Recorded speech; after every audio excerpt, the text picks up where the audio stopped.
How can groups build empowerment? Professor John Drury's research on empowerment around the world can help us to answer. What is empowerment in collective action?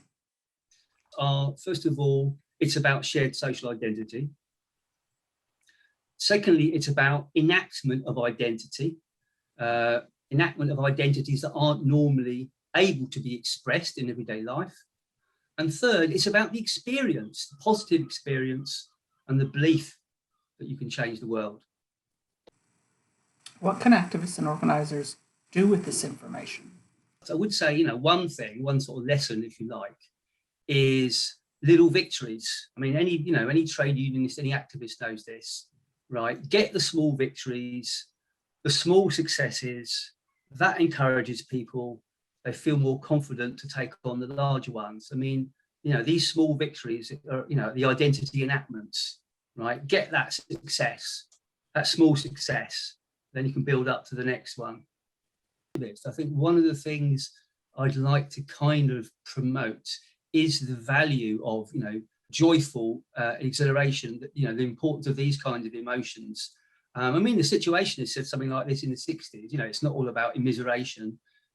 Joy is really important. I mean, from the beginning when I started looking at this, I found that, joy, exhilaration was a motivator. It should be pleasurable. It should be joyful. It should be fun. Those kind of things do keep your activists. They do keep them involved and they do motivate them. It's not just anger. Anger's essential, but there's also joy, or there should be.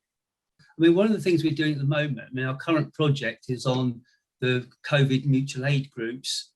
And, we're interviewing people about their experiences and, what works to keep the groups going, basically, because they've been going for more than a year. They're still needed.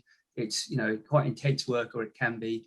And, the kind of question of what works is finding the best practice, what the organisers tell us helps them, and then sharing it with the other group. One of these things was this thing about group care, that considering not only how to keep people safe, but the emotional side as well, so they do feel cared about in their groups. And so we fed that back. I mean, a lot of them I know are doing this. Perhaps they're not doing it consciously enough. Perhaps it needs to be a deliberate policy rather than something that just happens. Things like having events to bring people together, having good communication, having the self-care I talked about, trying to build a sense of belongingness. Things like resources, if they can't continue, if they haven't got enough resources, they haven't got volunteers, they haven't got a place to store things.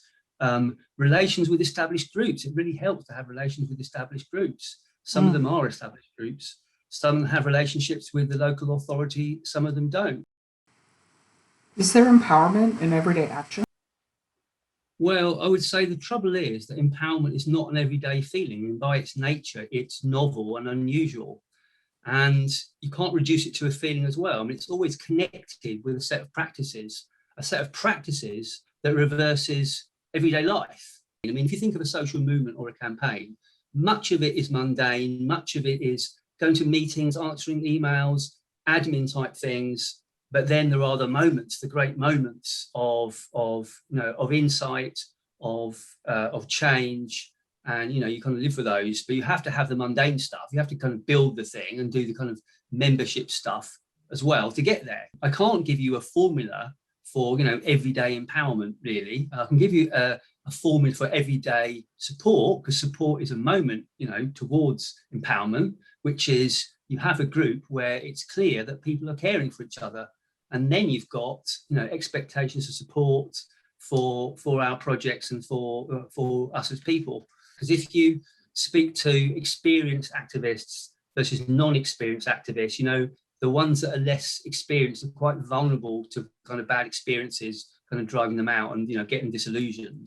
Yeah. Because the older ones, the ones that have been more involved, they've got more access to kind of resources around, well, it's just one battle in a wider war, where, these things happen, these various resources, cognitive or discursive resources that people have for dealing with minor setbacks. Because if you look at people going to a demo, if people go to a demo and they haven't been before, this is not very big, isn't it? And why have we changed the law with this demo?